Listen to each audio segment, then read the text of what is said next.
A correspondent candid with 60 Minutes' Bob Simon. We met Bob Simon, 60 Minutes. Talk to us a minute. No. When Bob Simon and a 60 Minutes camera crew showed up unannounced to interview Barry Landau, it wasn't a complete surprise.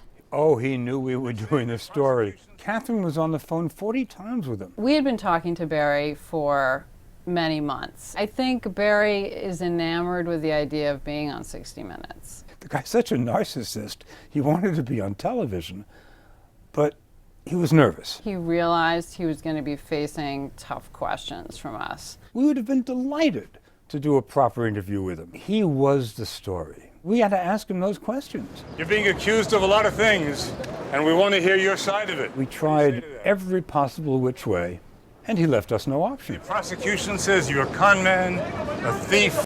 These days, 60 Minutes rarely surprises an interview subject on his doorstep. This is my films. During the 1970s and 80s, the broadcast became known for Mike Wallace's dramatic confrontations with crooks and con men.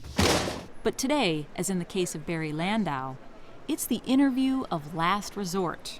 Barry Landau was a self-styled presidential historian.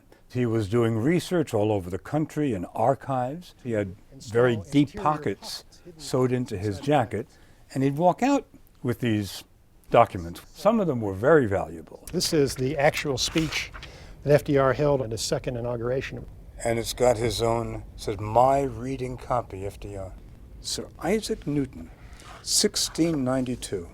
Oh, wow. My favorite of them all, Mark Twain, written to a Mr. Anthony about the purchase of cigars. Apparently Twain was quite a cigar aficionado. Expense ain't no object. My aspirations is set on having the best. Some authentic Twain. It sure is. All these documents were seized from Mr. Landau's apartment in New York City.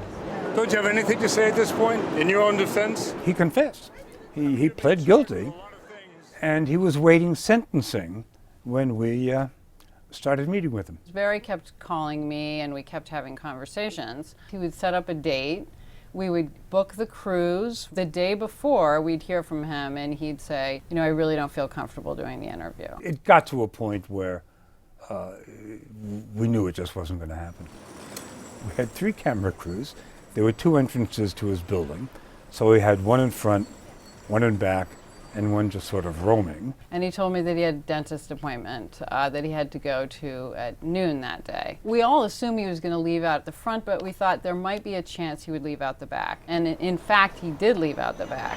The back. The back. Billy! The crews and Bob and everybody came running down the street to try to catch him. I'm wearing the yellow dress. I went up and introduced myself, even though he knew who I was. We met Bob Simon, 60 Minutes. Of course, it's not easy to shoot, because the cameraman is walking backwards. Pardon me. So we can shoot Landau's face.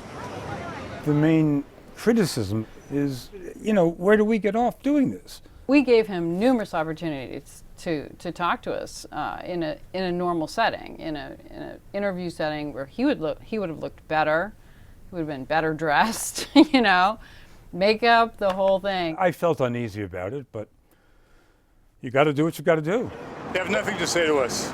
Barry is sort of a sad figure in many ways. He's a guy who wanted so desperately to be famous that he went to great lengths to sort of make up a whole history for himself and con people into trusting him. His story is a sad one.